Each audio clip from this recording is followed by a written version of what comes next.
Hello dear student, कैसे हो आप सभी लोग। मैं हूं DRX दिवेश पॉल और आज की क्लास में आपका बहुत बहुत स्वागत है। पिछली क्लास में हम लोगों ने बात की थी कि स्त्री केसर क्या होता है, गुरु बीजाणुधानी क्या होता है, बीजांड क्या होता है और भ्रूणकोश क्या होता है। वियुक्तांडपी, अयुक्तांडपी, एकांडपी, बहुंडपी, ये सारी चीज़ें हम लोग देख चुके थे। और इसके बाद जो है गुरु बीजाणुधानी की हम लोगों ने संरचना भी देखी थी कि बीजांड ग्रंथ क्या होता है, नाभिका, ये जो जितने ब्लैक ब्लैक दिख रहे हैं ना, बहुत इंपॉर्टेंट है। नीट में, PNST में और बहुत सारे एग्जाम में बहुत सारे क्वेश्चन आए हैं, तो ये बिल्कुल नहीं भूलना है। कल हम लोग पढ़ चुके थे, लेकिन आज हम लोग एक न्यू टॉपिक स्टार्ट करने वाले हैं जिसका नाम है गुरु बीजाणु जनन, जिसको हम लोग लिखते हैं मेगा मेगा स्पोरोजेनेसिस। ठीक है, मेगा स्पोरोजेनेसिस। याद रखना, बायोलॉजी में जो है ना, टर्मोलॉजी की बड़ी अहमियत है, यहीं से डेफिनेशन क्लियर हो जाती है। तो मेगा का मतलब क्या होता है, गुरु। गुरु का मतलब क्या होता है, बड़ा। बीजाणु का मतलब स्पोर्स होते हैं, और जेनेसिस का मतलब होता है किसी चीज़ का निर्माण करना। तो किसके निर्माण की प्रक्रिया को हम लोग देखने वाले हैं, गुरु बीजाणु जनन, यानी गुरु बीजाणु जो है कैसे बनता है, तो उस प्रोसेस को कहते हैं गुरु बीजाणु जनन। तो चलिए इसको स्टार्ट करते हैं। तो यहाँ पे एक कोशिका होती है जिसको हम लोग लिखते हैं 1 मिनट, इसको लिखते हैं, ओ माय गॉड, ऐसे पढ़ाऊँ क्या कुछ भी नहीं दिखेगा आपको। इसको थोड़ा सा करना पड़ेगा हमें कम, और इसको करना पड़ेगा रफ। चलो, तो हम लोग बात करते हैं गुरु बीजाणुधानी। सॉरी, वही है, आ रहा है क्योंकि वही सबसे ज़्यादा है यहाँ पे, तो ये याद रखना है। फिर से देखते हैं हम लोग इसको।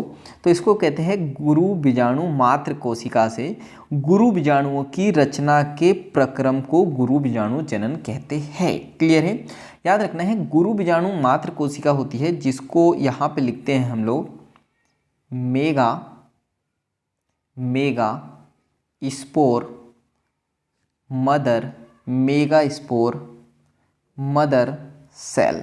क्लियर है, जिसको शॉर्ट में आपको याद रखना है, उसको शॉर्ट में हम लोग कहते हैं MMC सेल का मतलब क्या होता है, मेगा स्पोर मदर सेल। तो ये जो MMC सेल है, इससे जो है गुरु बीजाणु जो बनते हैं, तो गुरु बीजाणु की जो बनने की जो संरचना होती है, या जो प्रक्रम होता है या होती है, उसकी जो प्रोसेस होती है, तो उसको गुरु बीजाणु जनन कहते हैं, यानी कि मेगा स्पोरोजेनेसिस कहते हैं। ये आपको याद रखना है। चलो, इसके बाद हम लोग बात करते हैं बीजांड। 1 मिनट। बीजांड प्रायः एक अकेले गुरु बीजाणु मात्र कोशिका से बीजांड काय के बीजांडद्वारी क्षेत्र में विलग होते हैं, यानी कि अलग होते हैं। ठीक है, क्या बोला जा रहा है, कल हम लोगों ने देखा था बीजांड का डायग्राम कुछ ऐसा था, एक निभागी सिरा था, एक चेलेजा एंड था। क्लियर है, तो जो बीजांड है प्रायः एक अकेले गुरु बीजाणु मात्र, यानी जो MMC सेल है, एक सिंगल सेल होती है MMC सेल, जिसको गुरु बीजाणु मात्र कोशिका कहते हैं। तो ये बीजांड का है, यानी जो न्यूसेलस था। क्लियर है, कि बीजांडद्वारी क्षेत्र, यानी जहाँ पे आवरण नहीं था, तो उसे हम लोग बीजांडद्वारी क्षेत्र कहते हैं। जो अगर आप लोगों ने पिछली क्लास नहीं देखी होंगी ना, तो पहले उसे देखो, तभी ये समझ में आएंगी, क्योंकि बीजांडद्वारी क्या होता है, बीजांड काय क्या होता है, ये आपको तभी समझ में आएगा। क्लियर है, चलो इसके बाद हम लोग यहाँ पे बात करते हैं नेक्स्ट। तो यहाँ पे एक बड़ी कोशिका जो सघन जीवद्रव्य से समाहित एवं एक सुस्पष्ट केंद्रक युक्त होती है, गुरु बीजाणु मात्र कोशिका अर्धसूत्री विभाजन से गुजरती है। और गुरु बीजाणु मात्र कोशिका का अर्धसूत्री विभाजन से गुजरने का महत्व क्या है, और अर्धसूत्री विभाजन के परिणाम स्वरूप 4 गुरु बीजाणु का उत्पादन होता है। तो आपको ये याद रखना है। अगर मैं इसको शॉर्ट में समझाऊं और अच्छे से समझाऊं आपको, तो NCERT माता कह रही है हमसे कि आपके पास है MMC सेल। ठीक है, और ये जो MMC सेल है ना, इसमें होती है मियोसिस, यानी कि अर्धसूत्री विभाजन, जिससे क्या बन जाते हैं आपके पास 4 मेगा स्पोर, यानी कि आपके पास बन जाते हैं 4 गुरु बीजाणु। क्लियर है यहाँ तक के। अब NCERT माता आपसे क्वेश्चन पूछ रही है कि अर्धसूत्री विभाजन से गुजारने का महत्व क्या है, क्यों जरूरी है। तो एक तो ये है कि यहाँ पे गुणसूत्रों की संख्या आधी हो जाती है और हमको 4 सेल मिल जाती है, ये आपको याद रखना है। जो ये चित्र 2.8 में बताया गया है, ऐसा NCERT माता बोल रही है। चलिए, तो अब हम लोग बात करते हैं स्त्री या मादा युग्मोद्भिद। ठीक है, तो यहाँ पे युग्मोद्भिद का मतलब क्या होता है, गैमेटोफाइट। क्लियर है। अब गैमेटोफाइट क्या होते हैं, तो मैंने बताया था आपको कि गैमेट से बनने की जो पहले की जो संरचना होती है तो उसको हम लोग कह देते हैं युग्मोद्भिद। क्लियर है। चलो तो इसके बाद हम लोग बात करते हैं। तो अधिकांश पुष्पी पादपों में गुरु बीजाणुओं में से एक कार्यशील होता है जबकि अन्य 3 अपविकसित यानी अविकसित अभ्रष्ट हो जाती है। क्लियर है। तो आपको ये याद रखना है कि हम लोगों ने यहाँ पे देखा था कि हमारे पास सेल थी, कौन सी थी, एमएमसी। हमने बोला इसमें होंगी मियोसिस, कितनी सेल बनेगी, 4 सेल बनी थी। तो एनसीईआरटी माता कहती है कि ये जो 3 सेल है ना ये तो हो जाएंगी नष्ट।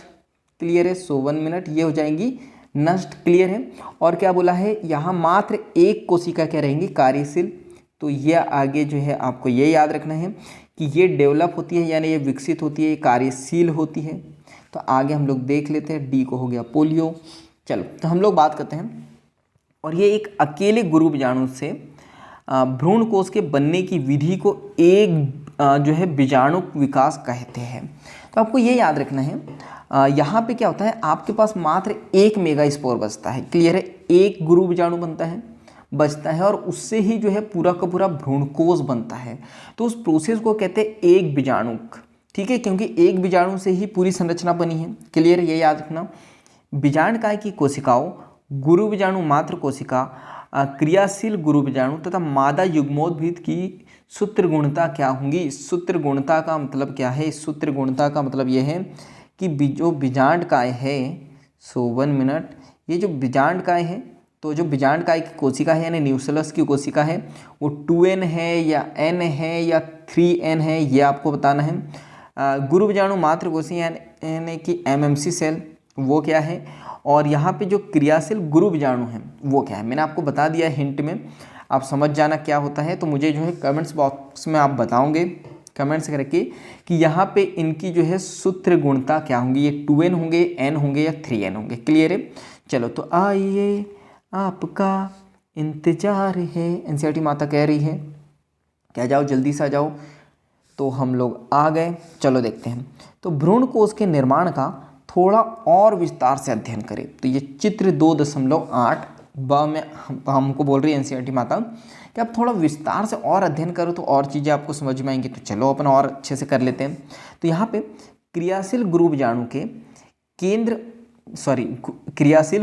के केंद्रक समसूत्री विभाजन के द्वारा 2 केंद्रकी यानी कि 2 न्यूक्लियाई बनाते हैं जो विपरीत ध्रुव को चले जाते हैं, जिसे हम लोग कहते हैं 2 न्यूक्लिएट केंद्रक, और भ्रूण कोश की रचना करते हैं। 2 अन्य क्रमिक समसूत्री केंद्रकी विभाजन के परिणाम स्वरूप 4 केंद्रकी न्यूक्लिएट आपको देखने को मिल जाएंगे। तत्पश्चात 8 केंद्रकी न्यूक्लिएट देखने को मिल जाएंगे और भ्रूण कोश की संरचना का क्या हो जाएगा, निर्माण हो जाएगा। क्लियर है। चलो इसको मैं अभी बताऊंगा, अभी आप अच्छे से समझो। यहाँ पर ध्यान देना महत्वपूर्ण है। तो एनसीईआरटी माता कह रही है तो ध्यान दो, जल्दी से क्वेश्चन आ सकता है। तो यहाँ पर ध्यान देना महत्वपूर्ण है कि ये सूत्री विभाजन सही अर्थों में मुक्त केंद्रक न्यूक्लियर है। अब ये मुक्त केंद्रक न्यूक्लियर क्या होता है तो आगे पढ़ेंगे हम लोग। मुक्त केंद्रक न्यूक्लियर का मतलब होता है कि कोशिका डिवाइड तो होंगी लेकिन सिर्फ विभाजन किसका होगा, विभाजन सिर्फ केंद्रक का होगा, कोशिका भित्ति उस पर नहीं आएंगी। तो जो केंद्रकीय विभाजन से तुरंत ही कोशिका भित्ति की रचना द्वारा नहीं अनुपालित किया जाता है, तो ये याद रखना है, उसमें कोशिका भित्ति नहीं बनेगी। तो 8 न्यूक्लिएट चरण के पश्चात यानी 8 न्यूक्लियस बनने के बाद में कोशिका भित्ति की नींव रखी जाती है, यानी कोशिका भित्ति बनना स्टार्ट होती है, जो विशिष्ट प्ररूपी मादा युग्मोद्भिद या फिर भ्रूण कोश के संगठन का रूप लेती है। तो ये जैसे भित्ति लेंगी तब हमारे पास में जो है फीमेल गैमेटोफाइट यानी कि मादा युग्मोद्भिद और भ्रूण कोश यानी कि एम्ब्रियो सैक यहाँ पे बन के तैयार हो जाता है। क्लियर है। चलो इसके बाद हम लोग बात करते हैं भ्रूण कोश के भीतर कोशिकाओं के वितरण का अवलोकन कीजिए। तो ये जो भ्रूण कोश है उसके अंदर कोशिका कैसी रहती है उसका वितरण जो है अवलोकन आपको करना है 2.8 के बा और सा में। तो याद रखना 8 में से 6 न्यूक्लियाई भित्ति कोशिकाओं से घिरी होती है और जो कोशिकाओं में संयोजित रहते हैं। तो 8 जो केंद्रक है वो तो भित्ति से जो है जुड़ जाते हैं। सेज 1 मिनट, मैंने बोला ना मैं बहुत अच्छा एक्टर नहीं हूँ तो मेरी टंग स्लिप हो जाती है। तो शेष बचे हुए 2 न्यूक्लियाई ध्रुवीय न्यूक्लियाई कहलाते हैं जो अंड उपकरण के नीचे बड़े केंद्रीय कोशिका में स्थित होते हैं। क्लियर है। इसके बाद क्या है, तो इसके बाद हम लोगों को आ बा सा दा दा दा दा ये चीज़ें दिखाई दी है। तो चल इसको समझा लेता हूँ पहले मैं आपको। तो यहाँ पे हम लोग ये कुछ देख रहे हैं, तो हम लोग पहले तो ये देखते हैं। ठीक है, मैंने बोला हमारे पास है एमएमसी सेल। ठीक है, ये है एमएमसी सेल। इसमें हुआ था मियोसिस। मियोसिस के बाद बनी थी 4 कोशिका, 1 2 3 और ये 4 में से 3 या 3 तो ये नष्ट हो गई थी, एक थी क्रियाशील, तो ये आगे होंगी डेवलप। ठीक है, यहीं तक के देखा था। अब ये जो एक कोशिका है ना, आपको ये याद रखना है यहाँ पे होगा 3 बार समसूत्री विभाजन। ठीक है, 3 बार समसूत्री विभाजन होगा, लेकिन याद रखना है कि यहाँ पे जो है केंद्रक ही बनेगा, कोशिका भित्ति नहीं आएंगी उसमें। तो यहाँ पे जो है 3 बार होने के बाद में जब कोशिका भित्ति भी आ जाती है तो कुछ आपको इस टाइप का डायग्राम देखने को मिलेगा, 1 2 और 3, 1 2 और 3। ठीक है, तो इसको हम लोग कवर कर लेते। अब कोशिका भित्ति भी आ जाएंगी, तो ये याद रखना, ये आ गई कोशिका भित्ति। ये एनसीईआरटी माता ने अभी हमको बोला था कि शेष पे तो जो है वहाँ पे कोशिका का आवरण आ जाएगा, लेकिन जो 2 रहते हैं यहाँ पे बीच में, ठीक है ना, ये 2 केंद्रक जो रहते हैं यहाँ पे आवरण नहीं आता है, उसको हम लोग जो है केंद्रीय कोशिका कह देते हैं। क्लियर है। तो ये सारी चीज़ें अभी तक के हम लोगों ने देखी। अच्छा, ये यहाँ पे डाउट आ रहा होगा 3 समसूत्री से ये 8 केंद्रक कैसे बन गए। तो देखो, ये एक कोशिका है आपके पास में, एक बार समसूत्री करोगे कितने बनोगे, 2 बार समसूत्री करोगे 2 से बनेगी 1 मिनट, 1 मिनट कितनी बनेगी, 1 2 3 4। ठीक है, एक और बार करोगे तीसरी बार तो 4 से कितनी बनेगी, 8 केंद्रक बन जाएंगे इस तरह से। इसलिए मैं बोलता हूँ ये बायो है, यहाँ 2 और 2 4 नहीं होता है, कुछ अलग ही होता है। इतनी चीज़ समझ में आ गई। तो अभी तक के यही चीज़ हम लोगों ने देखी कि ये जो है 2 ध्रुवीय केंद्रक रहते हैं। क्लियर है। और उसकी कोशिका को क्या कहेंगे, केंद्रीय कोशिका कहेंगे। इसके बाद जो 6 न्यूक्लियाई तो जो है भित्ति कोशिका से घिरे रहते हैं, तो वो हम लोगों ने देखे। और बचे शेष 2 जो है ध्रुवीय न्यूक्लियाई रहते हैं, जिसको हम लोगों ने केंद्रीय कोशिका कहा था। तो चलो आगे और देखते हैं हम लोग क्या क्या हमको बोला जा रहा है। डायग्राम भी देखेंगे एनसीईआरटी के। चलो, तो यहाँ पे हम लोग बात करते हैं भ्रूण कोश के अंदर कोशिकाओं का वितरण विशिष्टतापूर्ण होता है। बीजांड द्वार सिरे पर 3 कोशिकाएं जो मैंने बताई थी आपको नीचे तरफ समूहीकृत होकर अंड उपकरण या समुच्च का निर्माण करती है। और इस अंड समुच्च या उपकरण के अंतर्गत 2 सहायक कोशिका आती है और एक अंड कोशिका आती है। तो ये याद रखना, जो नीचे 3 कोशिका होती है ना, उसको अंड उपकरण कहते हैं। उसमें 2 कोशिका को हम लोग सहायक कोशिका यानी कि सिनर्जिड सेल कहते हैं, और एक अंड कोशिका यानी कि इसको हम लोग कहते हैं एग सेल। ठीक है। बीजांड द्वारी छोर जिसे तंतुरूप समुच्च कहते हैं पर एक विशेष सहायक कोशिकी स्थूलन होने लगता है, यानी जमा होने लग जाता है कुछ मटेरियल, जो सहायक कोशिका में पराग नलिकाओं को दिशा निर्देशित प्रदान करने में महत्वपूर्ण भूमिका निभाता है। वेरी वेरी इंपॉर्टेंट, नीट में क्वेश्चन आया हुआ है, तो आपको ये याद रखना है। कहाँ गया ये, हाँ, ये तंतुरूप समुच्चय याद रखना है। ठीक है। इसका काम क्या है, इसका काम हम लोग बात करते हैं, कहाँ गया 100 मिनट। ये पराग नल, हाँ, ये याद रखना, पराग नलिका को दिशा निर्देशित प्रदान करने का ये काम करता है। नीट में क्वेश्चन आया हुआ है, भूलना नहीं है। ये है तंतुरूप समुच्चय, यानी इसको हम लोग कहते हैं फिलीफॉर्म एपरेटस। इसका काम क्या है, जो पॉलन ट्यूब होती है यानी कि जो पराग नली होती है, ये जब अंड कोशिका के पास जाएंगी तो इसको कैसे पता चलेगा कि अंड कोशिका वहाँ पे है, तो उसको जो दिशा निर्देश देने का काम किसका होता है, तंतुरूप समुच्चय का। तंतुरूप समुच्चय कहाँ होता है, सहायक कोशिका में। क्लियर है। चलो, इसके बाद हम लोग बात करते हैं, तो यहाँ पे 3 अन्य कोशिकाएं जो निभागी यानी चलेजा छोर पे होती है, तो इसे प्रतिव्यासांत कोशिका या जो है एंटीपोडल सेल कहते हैं। और वृहद केंद्रीय कोशिका जैसा कि पहले बताया गया है, इसमें 2 ध्रुवीय न्यूक्लियाई होते हैं और इस प्रकार से एक प्रारूपी आवृत बीजी भ्रूण कोश परिपक्व होने पर आपको याद रखना है, ये क्वेश्चन आता है तो याद रखना है 8 न्यूक्लियस होंगे और कोशिका होंगी कितनी, 7। परिपक्व भ्रूण कोश रहेगा यानी कि जो डेवलप एम्ब्रियो सैक रहता है उसमें 8 तो न्यूक्लियस यानी केंद्रक रहेंगे और 7 क्या रहेंगी, कोशिका। क्लियर है यहाँ तक के? चलो तो एक बार अब एनसीईआरटी के डायग्राम हम लोग देख लेते हैं। सो 1 मिनट। और डायग्राम है क्या, और है क्या डायग्राम, इधर इधर इधर नहीं है। चलो तो हम लोग यहाँ पे बात करते हैं। ये डायग्राम हमको बताया गया है। तो ये बीजांड के अंग, एक प्रारूप गुरु बीजाणु मात्र कोशिका, एक डियाड तथा एक गुरु बीजाणु का टेट्राड जो है प्रस्तुत है। तो ये देख लेते आ में क्या दिया है, कहाँ गया आ हमारा, आ तो है ही नहीं, सॉरी 1 मिनट, ये थोड़ा हम लोग ज़्यादा ही नीचे चले गए, चैप्टर ही ख़त्म कर दिया हम लोगों ने, ये सारी चीज़ें पढ़नी है हम लोगों को। सो 1 मिनट, हाँ ये आ गया, हाँ ये है। देखो तो क्या बोला जा रहा है, ये है बीजांड काय जिसको हम लोग कहते हैं न्यूसेलस, ठीक है, क्या कहते हैं, न्यूसेलस, ये याद रखना, जहाँ पे आहार भंडार रहता है। ये है गुरु बीजाणु मात्र कोशिका, इसके अंदर आगे देखेंगे तो ये गुरु बीजाणु द्वितीयक यानी कि 2 बन गई है ये, और यहाँ पे हम लोग बात करते हैं ये बीजांड का है और ये बन गए हैं गुरु बीजाणु चतुष्क। कैसे बना, तो हम लोग बात करते हैं ये जो गुरु बीजाणु हैं इसमें हम लोगों ने बात करी थी कि इसमें क्या होता है। सो 1 मिनट, इसमें क्या होता है, इसमें होता है मियोसिस यानी अर्धसूत्रीय विभाजन। तो 2 बनेगा और इस टाइप से फिर क्या बन जाएगा, 4, ये चतुष्क बन जाएगा। तो 4 में से हम लोगों ने बात करी थी कि जो 3 है ये तो नष्ट हो जाती है, बचती है 1 और ये रहती है क्रियाशील। क्लियर है? चलो इसके बाद हम लोग बात करते हैं। तो अब हमको बोला गया है कि जो भ्रूणकोश के 1, 2, 4 तथा 8 न्यूक्लियेट चरण तथा एक परिपक्व भ्रूणकोश। ठीक है, चलो देख लेते हैं हम लोग।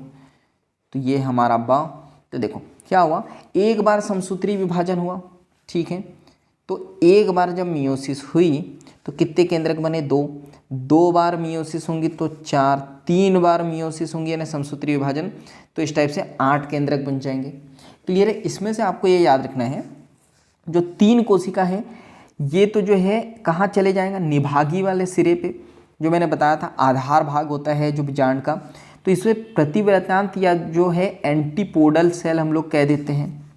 और जो 3 कोशिका है ये कहाँ चली जाती है, ये चली जाती है माइक्रोपाइल एंड पर यानी बीजांड द्वारी सिरे पर चली जाती है। तो इनको हम लोग ये 2 कोशिका याद रखना, फर्स्ट वाली और लास्ट वाली, ये कौन सी होती है, साह्य कोशिका, और ये जो सेंटर वाली कोशिका है इसको अंड कोशिका यानी कि एक्सेल हम लोग कहते हैं। क्लियर है?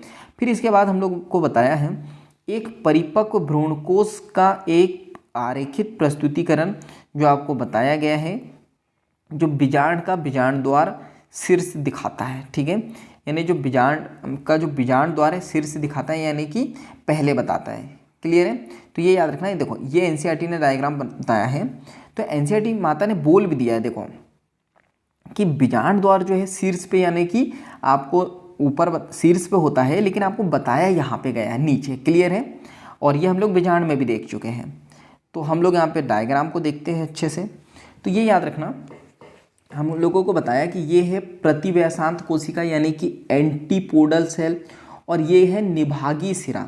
ये होता तो नीचे है बेस वाले पे लेकिन बताया हमको यहाँ पे है। क्लियर है? तो याद रखना यहाँ पे 3 कोशिका होती है, 1, 2 और 3, जिसको जो है प्रतिव्यासांत या फिर जो है एंटीपोडल सेल कहते हैं। इसके बाद हम लोग बात करते हैं तो 3 कोशिका नीचे होंगी, तो फर्स्ट और ये लास्ट वाली तो साह्य कोशिका जिसको हम लोग सिनर्जिट सेल कहते हैं, ये आपको याद रखना। और जो सेंटर वाली सेल है ना इसको हम लोग अंड कोशिका यानी कि एक्स सेल यहाँ पे कहते हैं। और याद रखना ये जो 2 केंद्रक है इसको हम लोग कहते हैं ध्रुवीय केंद्रक यानी कि न्यूक्लियाई, ये सॉरी पोलर न्यूक्लियाई। क्लियर है? यानी ध्रुवीय केंद्रक या ध्रुवीय कोशिका भी इसको कह देते हैं हम लोग। मोस्ट इंपॉर्टेंट याद रखना ये जो साह्य कोशिका है यहाँ पे एक स्ट्रक्चर होता है जिसको हम लोग लिखते हैं तंतुरूप समुच्चय, जिसको हम लोग कहते हैं फिलीफॉर्म एपरेटस। काम क्या होता है इसका, तो काम मैं बताता हूँ। सो 1 मिनट, देखो ये हो गया। अब ये क्या है, ये हमारे पास है परिपक्व, क्या है, परिपक्व जो है भ्रूणकोश है। तो ये कहाँ होता है ये, सो 1 मिनट, हाँ अब ठीक है, ये आपको देखने को मिलता है। क्या बनाया ये हम लोगों ने बनाया जायांग। और अगर पूरा पुष्प बनाऊं तो ये होता है हमारा पुंकेसर, जहाँ पे होता है ये परागकोश, जहाँ पे भरे होते हैं क्या, परागकण। ये परागकण जब यहाँ आएंगे वर्तिकाग्र पे, तो वर्तिकाग्र से बनेगी पराग नली। तो इस टाइप से ये याद रखना, ये बनेगी पराग नली। और जैसे ही पराग नली बनेगी तो यहाँ पे क्या होगा, जो दो नर युग्मक आते हैं वो कहाँ पे जाएंगे, अंड कोशिका के पास में। तो जाएंगे कहाँ से, उनको कैसे पता चलेंगे कि अंड कोशिका यहाँ है। तो ये साह्य कोशिका में रहते हैं तंतुरूप समुच्चय, ये पराग नलिका को दिशा निर्देशित प्रदान करते हैं और यहाँ से इंटर होते हैं। क्लियर है। तो इतनी ही बातें अभी तक के हम लोगों ने देखी, तो यहाँ तक के यही चीज़ें देखी। इसके बाद हम लोग बात करते हैं परागण यानी कि पॉलिनेशन। पॉलिनेशन क्या होता है हम लोगों ने डायग्राम में मिटा दिया। तो यहाँ पे जो मैंने बताया था कि जो परागकण है वो वर्तिकाग्र पे कैसे आता है, तो उसको हम लोग कहेंगे पॉलिनेशन। क्लियर है। तो आज के लिए इतना ही। उम्मीद है आपको ये सारी चीज़ें समझ में आई होंगी और बड़ा इंपॉर्टेंट टॉपिक है ये, बहुत सारे क्वेश्चन आते हैं। तो आपको पता है अब क्या करना है, अब आपको करना है वीडियो को लाइक और मुझे कमेंट्स करके बताना है अगर इस वीडियो में कोई डाउट हो या कोई सजेशन हो तो। और इस वीडियो को ज़्यादा से ज़्यादा शेयर कर देना है, क्योंकि जब हम दूसरों की हेल्प करते हैं तो ये नेचर हमारी हेल्प करता है।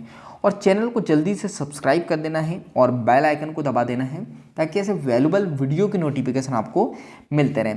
तो बाकी हम लोग मिलेंगे नेक्स्ट वीडियो में इसी तरह, हंसते हुए, मुस्कुराते हुए, लाइफ में कुछ नया नया सीखते हुए। तो जब तक के लिए thank you, bye bye and go for success. Bye.